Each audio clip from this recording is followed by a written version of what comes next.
Here's my heart, Lord. Here's my heart, Lord. Here's my heart, Lord. Speak what is true. Here's my heart, Lord. Here's my heart, Lord. Here's my heart, Lord. Speak what is true. I am found.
life.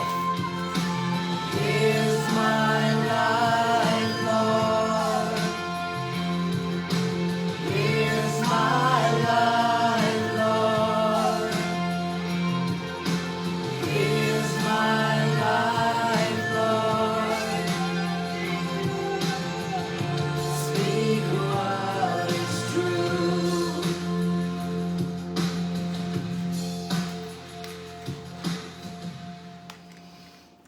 Welcome everyone. Take a nice deep breath. Let's get centered in our hearts.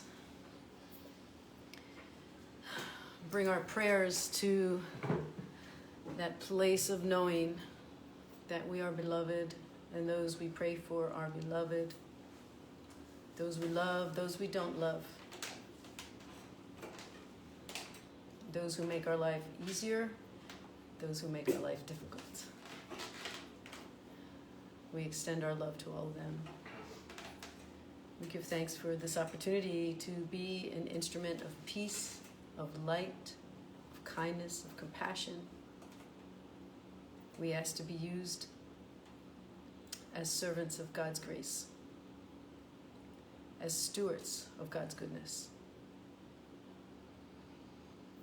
We ask to be balanced and grounded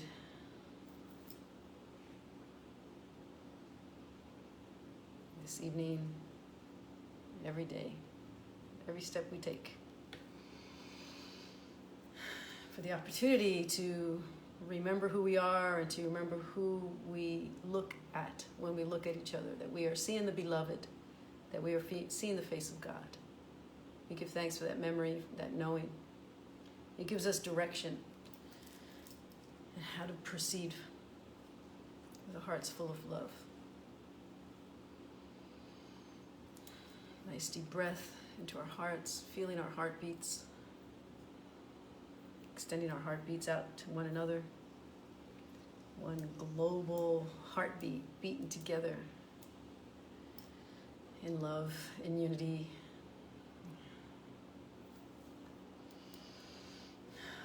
Blessed be. Blessed be. Amen. Amen. Welcome everyone.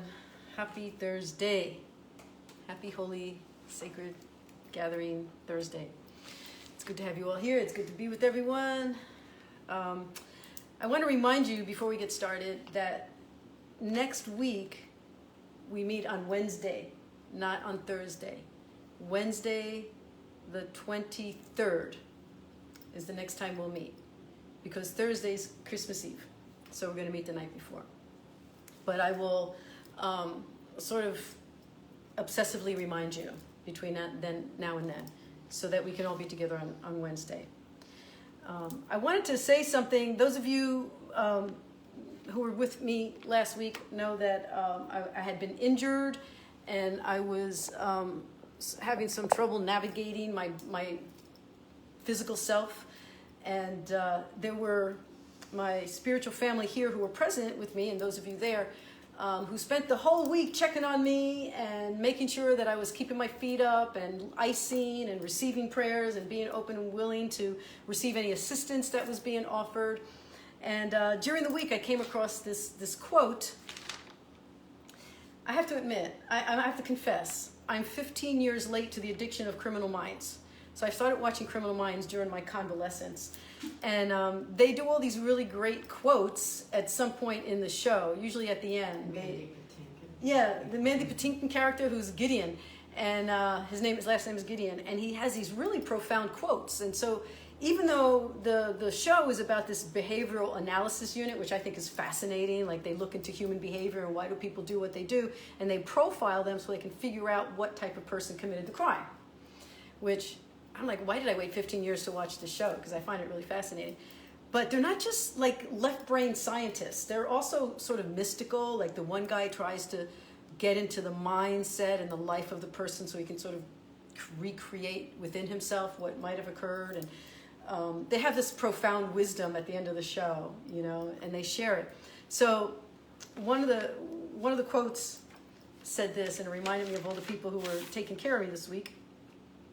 It was a quote by the 4th century philosopher Euripides.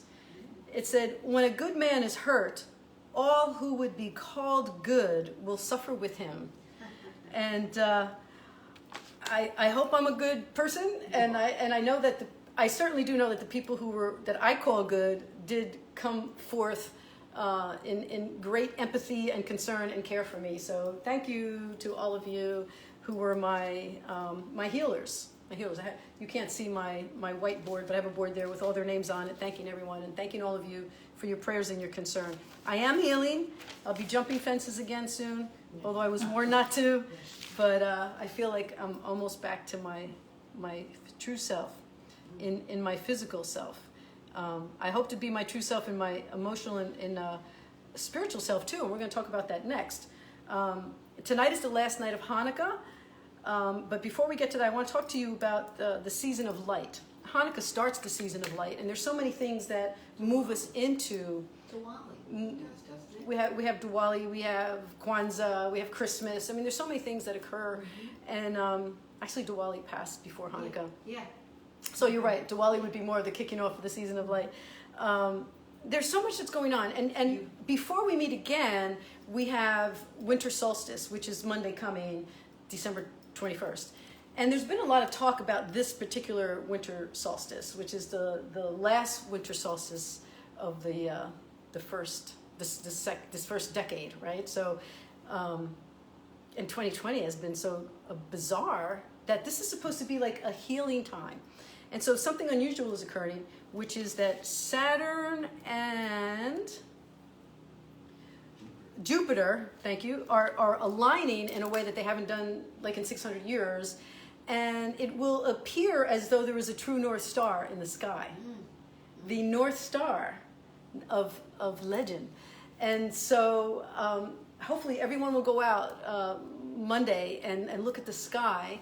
But they're saying that the vibration of this particular evening will have a healing effect. And what will happen between now and then is a lot of upheaval of our emotions. And I know before you guys came, I was very scattered. I was telling Tanzua, like, I just can't think straight. I mean, I ended up going into my chapel for a little while to just try and get my brain cells functioning in a way that I needed to. And then I remembered that they were talking about how there's just like this whole planetary shift going on. But it's a shift in a way that will allow for more alignment within ourselves.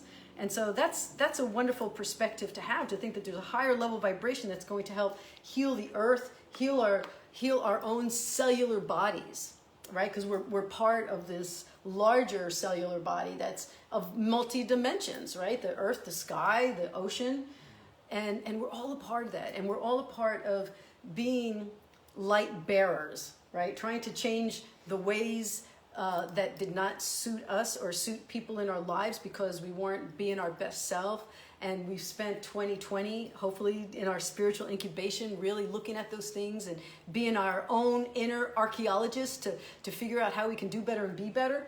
And so we can plan on this time together tonight to just sort of prepare for this planetary shift, which I'm really looking forward to. I mean, I would love to look up and see the true North Star. So if you want to know more about it, you just have to Google Winter Solstice 2020, and there's a lot of information about it. So before we begin tonight's Course in Miracles, I would like to ask Reverend Stephanie to bring us to the final evening of Hanukkah by lighting the Hanukkah candle. So I'm going to turn the camera around so that we can see Reverend Stephanie, and she's going to lead us in the final prayer. So Tanzo, you can look at your phone and show me if we're where we are, because I can't see. Good, perfect. I think perfect. You think perfect? Mm-hmm. Okay. You want to talk us through it?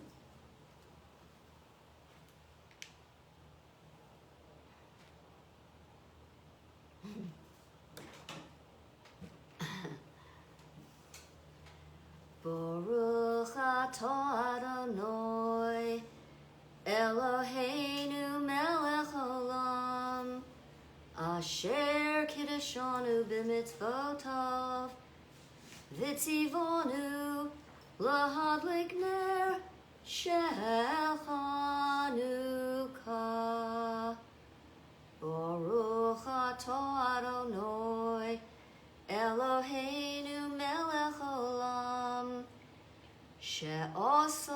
sim lavotenu, biomim hohem basman hazeh.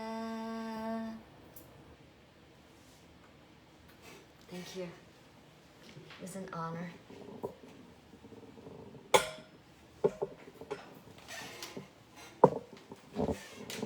All right, thank you, Reverend Stephanie. Thank you for all of you who are participating in this commitment to be bringers of light and to usher in this new vibration. And so that's why this evening I wanted to be a little more meditative, more prayerful, looking at the lessons as opportunities to go deeper within. The lessons that we've had this week are really reminders of the importance of our place as the essential workers, right? Not just of 2020, but of a new earth and ushering in a new vibration. So let's just decide right now that that North Star is the guidance that's coming from within us, and it's joined with the North Star and the alignment of the skies, the light, the candlelight, the holy season, and all the holy ones who went before us, who paved a way for us to be the ones who will help heal the earth. We're having lots of shifts. We're having shifts in society and politics and interpersonal relationships, in our bodies, what our bodies are going through, and everything serves the purpose of raising our consciousness, raising our awareness, bringing us to a place of hypervigilance of our own thoughts. It's great to catch ourselves, right? To be able to catch ourselves when we're moving into this place of negativity, and to be able to say, I can see this differently. And I ask the Holy Spirit to redirect my vision, my inner vision and my external vision. So I believe that you'll agree with me that the lessons of this particular week really exemplify that type of consciousness. So I'm just gonna read some of them, and they're very prayerful. So if you have your book, you can pray with us. If you don't have your book, you can just listen deeply. I'm going to start with 344, which was the lesson on December 10th. And it says, "Today I learned the law of love, that what I give my brother is my gift to me." I mean, that's just the law of reciprocity. And we come to know ourselves when we look and see how willing are we truly to give of ourselves when it's not comfortable to do so. That's especially when we know what we're made of, right? When we're bothered by someone else's behavior, but it doesn't change who we are. We continue to be the giver of light. We continue to try and hold ourselves accountable to our own selves and to our connection with Spirit. So I'm going to ask those of you who are here with me to read the prayer. It says, and we're going to read it, just sort of quietly, prayerfully, contemplatively. Out loud or silently? We can do it however you prefer. I'm going to read out loud. If you want to read out loud, I would love that. I'd love to hear all your voices. Okay. "This is your law, my Father, not my own. I have not understood what giving means, and thought to save what I desired for myself alone. And as I looked upon the treasure that I thought I had, I found an empty place where nothing ever was or will be. Who can share a dream, and what can illusion offer me? Yet he whom I forgive will give me gifts beyond the worth of anything on earth. Let my forgiven brothers fill my store with heaven's treasures, which alone are real. This is the law of love fulfilled. Thus your Son arises and returns to you." I mean, that's such a powerful statement. I feel like that's the entire Course of Miracles right there, that if we can learn to truly be in a consciousness in forgiveness and to be able to release our upset, our resistance to love, and recognizing that those people who are in our path to bring that up in us are really offering us the opportunity to be a blessing to them, and then of course it reciprocates back to ourselves. This So is what we try to live by in our financial giving as well. For us, it's something that really works for us. So it's the concept of tithing, that Yeah. as you give, you Yeah. receive. And Yeah. that's true of tithing. It's true of our loving self, our forgiveness, our kindness. That even if we don't see it specifically come back from the point at which we're giving it, it's still coming back. It's still the reciprocity of the universe. And the law of love. That's what it says. Today I learned the law of love, that what I give my brother is given me. And I love this line that says, yet he whom I forgive will give me gifts beyond the worth of anything on earth. What can we possibly have that is more valuable than our peace and the releasing of whatever is inside us that's not peaceful? And so we said, let my forgiven brothers fill my store with heaven's treasures, which alone are real. Imagine we have this storehouse. We have this sort of like metaphysical store within ourselves. And we can fill those shelves, right? We can fill the shelves with anger and angst and resentments and old memories that we haven't been able to forgive. Or we can, go and disinfect those shelves with the metaphysical version of Clorox wipes, and really clean them out. And work on just truly being loving and centered. And it's a process because it's a practice. It's spiritual practice. I was telling somebody the other day, maybe it was Tanzo, I was saying, you remember when you were having company and back in the day before COVID, and you're having company and you wanted to clean your house really good, and then you wanted to put away all your cleaning supplies because you didn't want them to know that you just ran around cleaning the house. Now we have people over, it's like, there's my Clorox wipes. They're out. I'm showing you. I have my Clorox wipes. I have my Lysol. I have my stuff. I'm working on my stuff to make sure the place is clean and pure. And it's the same thing with our spiritual self. We're working on our stuff. We're working on it. It may not be 100% purified and disinfected, but we are cleaning out the storehouse of the stuff that's cluttered in there so that we can fill the shelves with forgiveness and love and kindness and compassion, and an automatic reactivity of kindness as opposed to an automatic reaction of upset. Did you want to say something? Yeah, it's like one of the things that kind of helped me to get to this point in kind of everything, and the giving and receiving, no matter what goes on, you're giving and receiving all the time. And what you can really have a lot of control over what you're giving and receiving if you really think about it, because a lot of times we don't feel that we have control. But cleaning out closets. If I want new clothes or something, or I want whatever, and I got this closet packed with a bunch of stuff that, perfectly good, but I haven't worn in 3 years or whatever. If I clean out my closet, I got room for more. Exactly. Now that doesn't mean that I have to clean out my closet, that I need to, bolt over to Macy's and, hit the sale rack. But a Macy's sale is really pretty good. But for me, and I think for anyone, if we don't clear things out, we can't receive all these wonderful things. Well, it's funny, you said, one of the things you said was we don't always control, but we can decide. We can decipher and have discernment around what we're going to allow to linger within our minds. Because we can catch ourselves. We can realize at some point that, like I realized tonight, I was in a frustrated state of mind. And I even said to Tanzo, I apologize, I'm not very pleasant right now, because I was having some frustrations and I was allowing them to sort of dictate how I was interacting with, technology and setting up. And then I went and sat, I said, I'm gonna go sit in my chapel. And she was like, oh, she was glad about that. She was like, okay, yes, go. So I sat in my chapel, because where do we find our center? Not in the midst of our own self-created chaos, but in the quiet place. And so I went to my little chapel. I was probably there for like 3 minutes, but that was enough. That was enough for me to remember, right? To remember that I'm in control of the shift within myself. And so that I hope it made me a little more pleasant. You don't have to say. So, sentence, I think, it hits me like a hammer. Which one is that? How near we are to one another.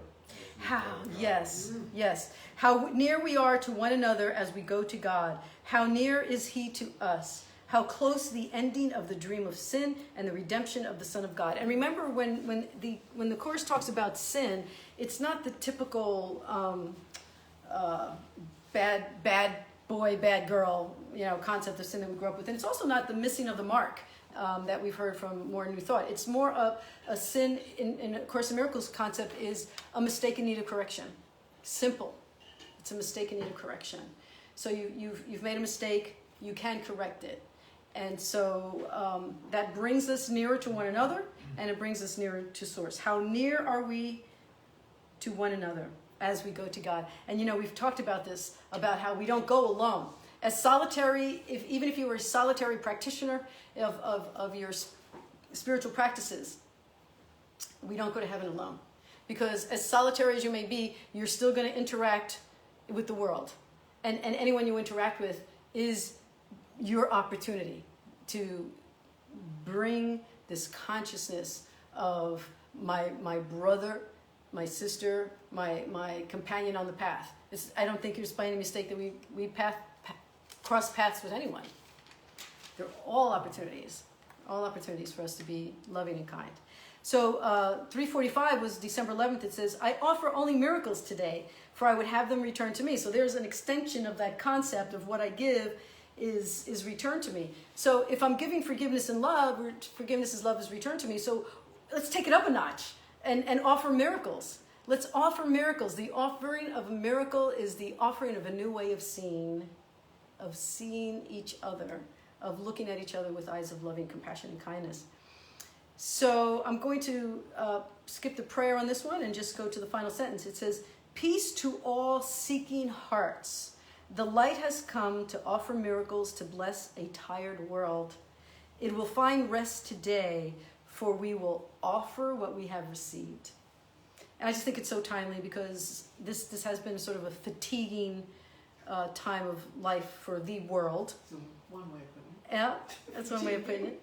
And so let's offer peace. Let's do that now. Let's offer peace to all seeking hearts. The light has come to offer miracles to bless a tired world. It will find rest today, for we will offer what we have received. Just feel your hands vibrating with the pulsation of your heart, right? From your heart into your hands, out into the world. And offer peace. Offer peace. Peace to all seeking hearts. Then 346, it says, today the peace of God envelops me and I forget all things except his love. And this is really sweet because it starts with a prayer for the morning and then it ends with the evening. So it says, Father, I wake today with miracles correcting my perception. And you can go through the whole day saying, I am willing to have miracles correct my perception. That's all. Why? Because there are seeking hearts. Because the world is tired. Because everyone can use a moment of peace within. And I'd like to offer that. I'd like to offer that through my consciousness, through my prayers, through my willingness to be a voice of love in the world. Then 347.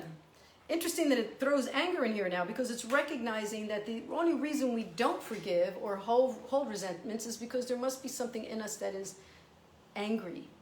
So it says, anger comes from judgment. Judgment is the weapon I would use against myself to keep the miracle away from me. So when we are not offering miracles, when we're not offering forgiveness, when we are holding on to anger, upset, resentment, any kind of shield that we build in our heart, a wall that we build in our heart against others, that wall will stop the miracle from coming to us too, right? It's just like if you built a wall outside your house and you were in a rush to get outside, you don't have to climb over that wall. It's not going to be easy to get through. Just you keep people out, but you're keeping yourself out as well. So you're keeping yourself in as you keep others out. So that's why this law of reciprocity is so important for us to understand and to grasp as we go through whatever it is we're going through, as we go through and grow through, as they say. The last line of that one says, listen, be very still, and hear the gentle voice for God, assuring you that he has judged you only as the son he loves. That's the only judgment. Not you're bad, you should have done this, you should have done that. There's no God telling us that. We tell us that. We tell us that and we tell each other that. How many times have you had a conversation with someone where either you said or they said what should have been said?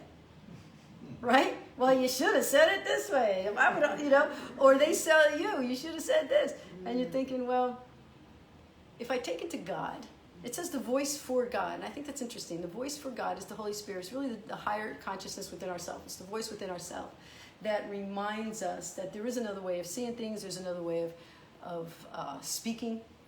And that if we can see and speak from that place, it will be a gentle voice. That is the gentleness with which God's eyes see us. So why not see others with those same gentle, loving eyes? Then 348 says, I have no cause for anger or fear, for you surround me, and in every need that I perceive, your grace suffice. So let's read this prayer together. Father, let me remember you are here. I am not alone. Surrender me is everlasting love. Surrounding me is everlasting love. I have no cause for anything except the perfect peace and joy I share with you. What need have I for anger or for fear? Surrounding me is perfect safety. Can I be afraid when your eternal promises goes with me? Surrounding me is perfect sinlessness. What can I fear when you created me in holiness as perfect as your own? And so when we accept that, even if it's just for a minute or a moment, maybe not even for a full minute, but maybe just a moment. Actually, I once was told that a moment is longer than a minute. Anybody ever hear that? Someone told me the moment was 90 seconds. A moment is a moment. Split. It's just what you want it to be. Oh, whatever you want to be. Like when you have a moment with a person or something, Yeah. it is what it is to you. Oh, I know. I get easily A minute I is get easily 60 distracted, but I just meant to say that even if just for a moment we have that feeling, that holy instant within ourselves, where we are completely still and free, and that we know that God's grace suffices us and there's nothing else. And then we can suspend or release others from our expectations of them, of how they should be. And then let's also look at 349. 349. Today I let Christ's vision look upon all things for me and judge them not, but give each one a miracle of love instead. This is consistent. The message is the same day after day after day. We haven't heard anything different. We're just saying the same thing different ways. And so every day when we do our lessons, we can do our lessons with the understanding that this is a practice that is leading us toward a way of being, a way of life. It's just like working out. Right? Working out. You're not going to get your body to where you want it to be on day one. So you do a little ache and pain, and then the next day you stretch a little further, and then you find yourself getting into a routine of really taking care of your body. Well, it's the same thing with taking care of our spiritual self. But the added bonus is that as we do that, we extend that what is the result of that to others. And the result of that is kindness and caring and compassion. And it starts to embrace others, even just energetically. And people know the difference. You've been around grumpy people. And it doesn't mean that they're not good people, but if somebody's in a grumpy mood, if somebody's in a good mood. But you also know when people have a way of being that just doesn't resonate with you, right? And that's why we use discernment when it comes to our more personal lives, but in general, we can just continue to be who we are and not let anyone else stop us from that, right? To stop us from being kind, being caring, to even just to see them, even if we don't say anything or do anything, even if we just in our minds allow ourselves to see them as the loving, perfect child of God and try to see them with the same eyes that God sees.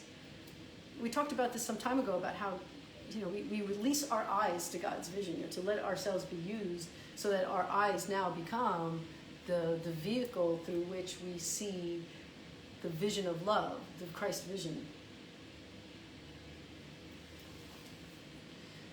Okay, 350. It says, miracles mirror God's eternal love. To offer them is to remember him, and through his memory to save the world. And as we gather miracles from him, we will indeed be grateful, for we will remember him. His son will be restored to us in the reality of love. So, yeah, I just want to spend some time just being in that sort of prayerful state, and so our mindset is just sort of peaceful today. Not to be in our left brain, but just, we talk about miracles with a twist being an opportunity to go from heady to hearty, right? So tonight's one of those nights where I really want us to just sort of settle into our hearts. And to sort of help us do that, I found this video that I want you all to really just pay attention to in a way that lets you feel it, not just like, oh, isn't that cute, but to really feel it. I came across this. It's a father and son singing a song called Oceans. They're covering Oceans by Hillsong, which is a Christian group. And their names are, the father's name is Eni Francis, and the son is Kanan Francis. And the reason I wanted to share this with you is because it's not about the song, it's about the love between the two of them. The way they look at each other when they're singing, or the way they look at each other as the other one is singing. I'm very goopy the older I get, so I get all teary about this, so I'll try to get back on camera without being goopy. But I think that you'll feel the love, And when I saw this for the first time, I said, you know what? I wish to look at everyone this way. I wish that no matter who crosses my path, no matter what it is, no matter how it is, I would love to just look at that one who is in front of me with the kind of love I see here. So we can prepare it. It's ready to go. And so yeah, just take a deep breath where you are. Think of this as your meditative moment, but with your eyes open and your heart open to receive the love between this father and son, and allow the love of this father and son to be an example for you of how you can love your brothers and sisters. So cute.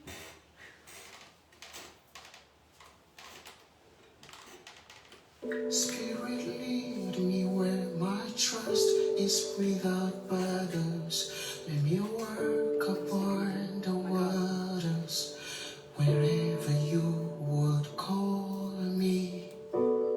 Take me deeper than my feet could ever wander, and my faith will be made stronger in the presence of my Savior. Spirit, lead me where my trust is without borders. Let me walk upon the waters wherever you would call me. Take me deeper than my feet could ever wander, and my faith will be made stronger in the presence of my Savior. You call me out upon the waters, the great unknown, where feet may fail. And there I find you in the mystery, and oceans deep. My faith will stay. Your ways are bounty, deepest waters. Sovereign hand will be my light. Refuge with all of your arms. Never fail, and you won't stop now. Spirit, lead me where my trust is without borders.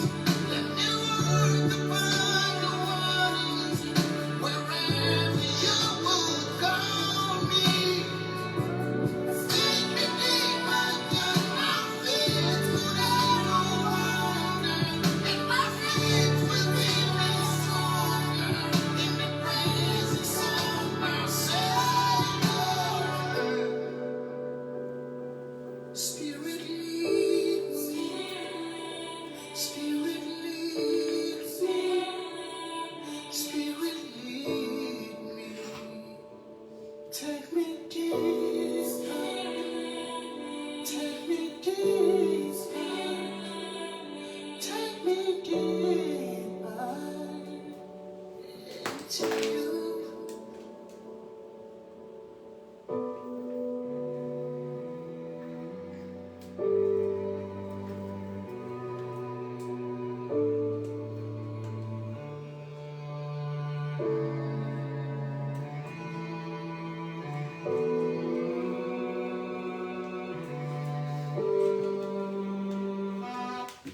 right. Tell me you didn't fall in love with those two. Oh my God. Goodness. I They're know. getting energy from each other. Isn't Yes, yes, so intense. Yes, we have tears in the house. Good. Who's the father? His name is Enni, E-N-N-I, Francis. Is he like a singer? I don't know. I don't know much about him other than just having come across this video. And yeah. So precious. So precious. Oh, I mean, but that it really reminds me of how deep we can love, right? And it doesn't have to just be a parent and a child. Just watching them. Yeah, it's very, very beautiful. So yeah, so let's love like that. Imagine, just loving everybody like that, that sort of Ram Dasha's concept where, when he got pulled over by the cop, he was like, I love this police officer. Thank you, Ben. And thank you, Tenzo. So, just being able to find love wherever we are in the other, But anyway, I will post that video on the site and I'll send it to everyone on my text group so you'll have a chance to see it later. So I just want to wrap up tonight before we get to our end song and our end prayer with the section that we're moving into now is called What Am I? I think this is like such a great section because, a few weeks ago we had a song that we ended with called Who Am I, right? Who am I to be loved? And it was a reminder that all of us are worthy of the perfected vision of ourselves that Source has of us. And once we can accept that within ourselves, then we will be able to see each other as this little boy sees his father, right? He sees his father like, wow, you're amazing.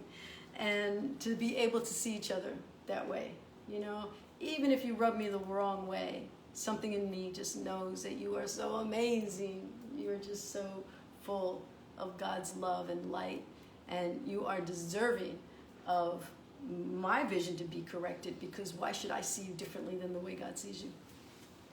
So what am I? I am God's son, complete and healed and whole, shining in the reflection of his love. In me is his creation sanctified and guaranteed eternal life. In me is love perfected, fear impossible, and joy established. I am the holy home of God himself. I am the heaven where his love resides. I am his holy, sinless self. Wow, that's like, wow, really? Am I really seen that way? And it would be arrogant of us to decide that we have to redefine ourselves because we find this to be such an impossible vision of ourselves. And so we surrender to it. We surrender to the possibility that it may really be true, that you may really, truly be sinless perfection, this immediate reflection of God's light and love. And if you can see yourself that way, then you really wouldn't have any qualms around seeing others that way, because you would understand the need for the reciprocity of this miraculous vision. Now here's an interesting line, because don't forget, we're at the end of the year now. We're in December something, 17th, 18th, 17th. So we're going toward the end of the year. It says, our use for words is almost over. Yet in the final days of this year that we gave together, you and I, all of us, and we'll continue into next year, we found a single purpose. And thus you joined with me, so what I am are you as well. What I am are you as well. The truth of what we are. Now don't forget, this is Jesus, our brother, our friend. He's sitting here with us going, look, hey, what we are. He's not separating himself from us. We are the bringers of salvation. Ours are the eyes through which Christ's vision sees. I'm on paragraph 4, I know I jumped. Ours are the eyes through which Christ's vision sees a world redeemed from every thought of sin. Ours are the ears that hear the voice for God proclaim the world as sinless. Ours are the minds that join together as we bless the world. Let us bless the world as we did before, we continue to do, and will do tomorrow. Just continue to see ourselves as blessing the world. I bless the world. I offer you rest. Rest in your heart and peace. Ours are the minds that join together as we bless the world, and from the oneness that we have attained, we call out to all our brothers, asking them to share our peace and to consummate our joy. We are the holy messengers of God who speak for him and carry his word to everyone whom he has sent to us. We learn what is written in our hearts, whom he has sent to us. We proclaim what is written in our hearts. Now, that does not mean that we preach. That doesn't mean that we start telling people they need to get this book and they need to come to class. And it's not about that. We are not telling anybody anything. We are showing them who we are by how we interact with them. We are showing them how much we appreciate the loveliness, the truth of them, the perfection of them, the light in them, simply by how we interact with them. We don't have to do any preaching. We just have to be. You know, my ordaining seminary deans told me the same thing I tell my students, which is, you may be the only Bible anyone ever reads, right? Just who you are and how you are in the world. You don't have to proclaim any kind of path. You just have to be a voice for love, a vision, a willing Savior. Yes, Stephanie, Reverend Stephanie. What I've been thinking about recently after 2 years of seminary is that my ministry is to give love, and the only person I need to change is myself. Right, you know, when that the saying is there used to be a saying in the recovery of the what's the final prayer in the God grant me the serenity to accept the things I cannot change. But there's also a way they say, God, help me have the wisdom to know the only one I have to change is myself. You know, and that's ultimately the truth. And through that, we can be our own monitor. You know, to see how we doing. You know, how we doing in giving love and being love. And you know, I'm so grateful for the way A Course in Miracles speaks about forgiveness, because otherwise it would be too painful to be observing and aware of a mistaken thought or a mistaken emotion, but because of the immediate forgiveness, it's okay, you know? And so it's very motivating to me. And it's gentle. It's not like gentle. It's not like you're bad, or you know, you're not being punished. You're, you know, like the old concepts that we carried around and with burden, you know, with fear, and you know, fear of you know, eternal damnation, all those things that we were told as we were growing up in religions that were somewhat fear-based in how they tried to get our attention. And they got our attention. And so we are deconstructing that so that we can come back to the truth of who we really are and always have been.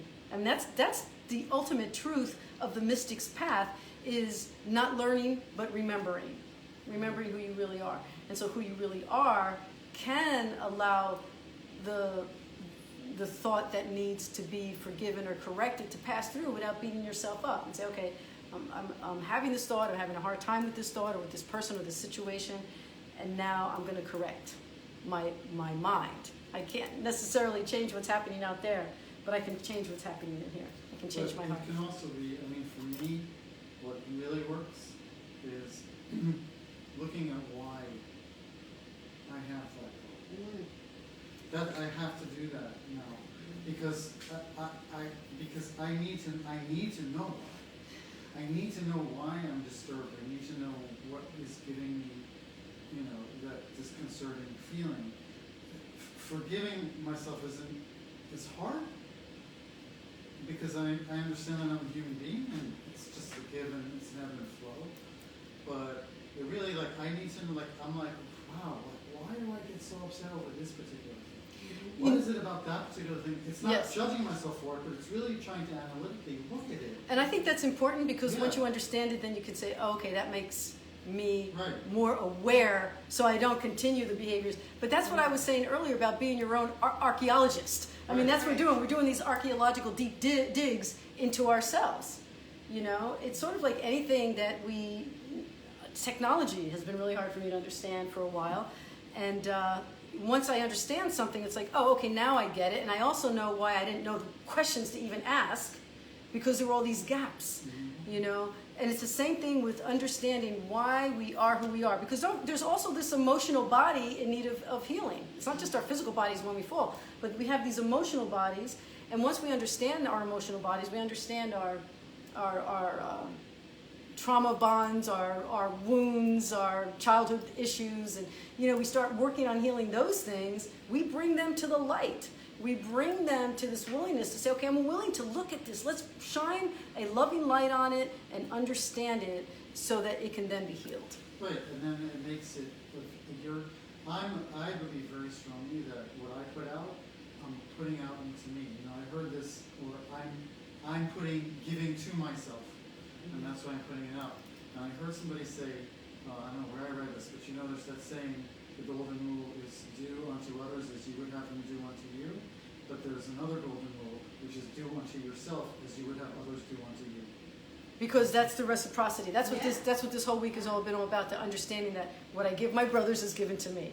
What I am giving, it's no, but what you give yourself. And what you give yourself, it's all a cycle of giving and receiving. Because when you give yourself the opportunity to be loving and kind and to forgive yourself, then you're going to be more willing to be loving and kind to others. The Buddhist calls it wise selfishness, because you're working on yourself first. You're loving yourself first. You're forgiving yourself first. You're giving to yourself first. When you were saying what you're saying about why, you know, you take it, you can forgive yourself, but you got to go deeper. I think that's awesome.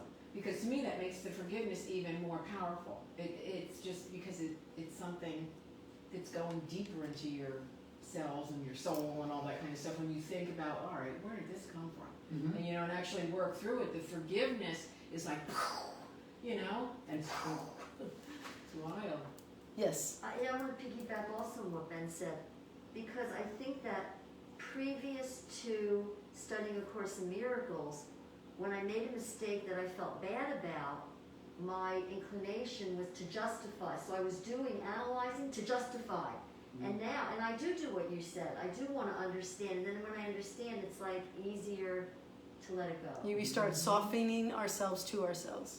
We start softening our hearts around ourselves. So I don't know if all of you guys out there can hear the discussions we have in here, but it's certainly valuable. And so I hope that it reaches you. The one thing that can't reach you are the cookies, the apples, and the candy that we will be enjoying any minute now. But before we wrap it up with our final prayer, I want to have our end song that I want to thank Rusty for. I don't know if he's still on. I know he was on earlier. He has been very courageous and bold in sharing his transformation with us. He's been transforming his body and his spirit, and every once in a while he just sings. You know, he lets us hear his morning songs, and he sang this song the other day, and I fell in love with the song, and I immediately texted him and said, I love the song, thank you for introducing me to it. I will be using it on Thursday. So enjoy our end song. It's called Canyons by Corey Ashbury, and we have the lyrics here, so you'll be able to see the lyrics as we play the song. So yeah, we're ready to go. Thank you. Don't go away. We'll be right back.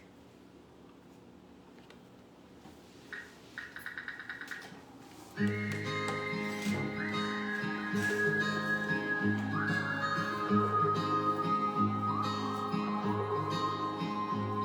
I scaled all the highest of mountains, and I stood at the edge of their peaks, but I still couldn't see to the edge of your love for me.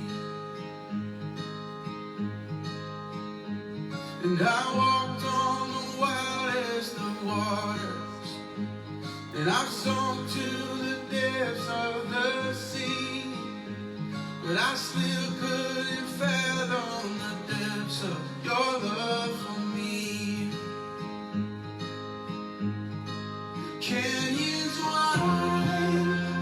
Oceans deep can't contain all your love for me.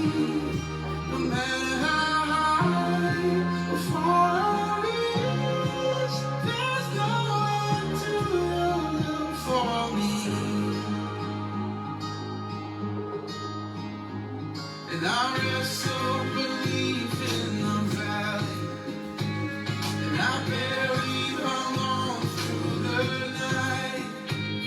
But just when I thought it was dark, the sun began to rise.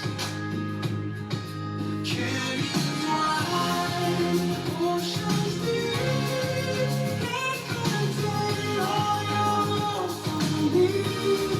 No matter how high or far I reach, there's no end to your love for me.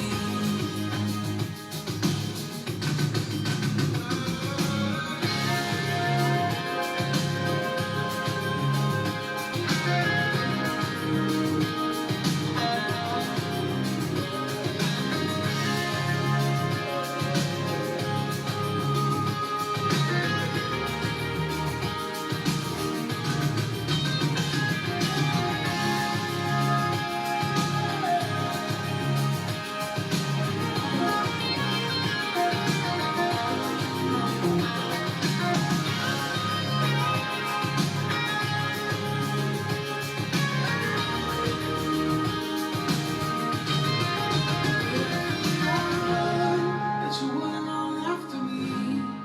How could I fall when you already took the fall for me? Beyond the stars, through the very breath I breathe, there's no end to your love for me.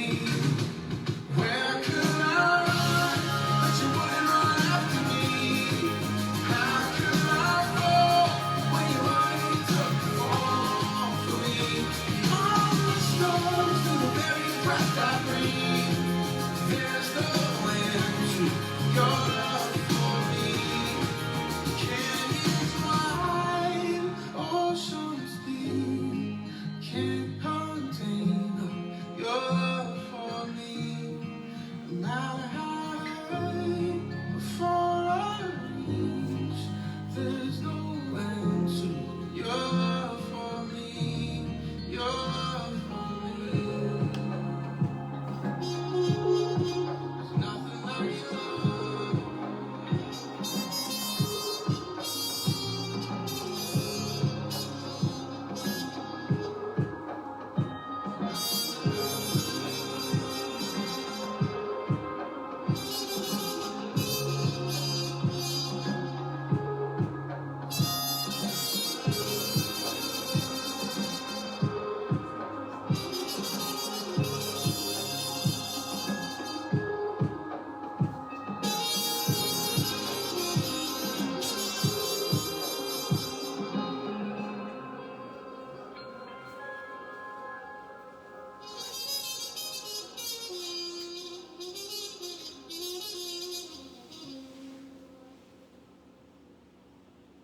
That's some good stuff. That's some good stuff. Thank you, everybody. Thank you for being here tonight. And this is our ending thought. My sinless brother is my guide to peace. My sinful brother is my guide to pain. And which I choose to see, I will behold. Amen to that. So I see you all as my brothers and sisters. Thank you for being a part of us, of this. I will post the songs. I'll also post a link to how you can support this ministry. Remember, next week is Wednesday. We meet on Wednesday. Thank you. Thank you. Sorry you're going to miss out on the candy and cookies.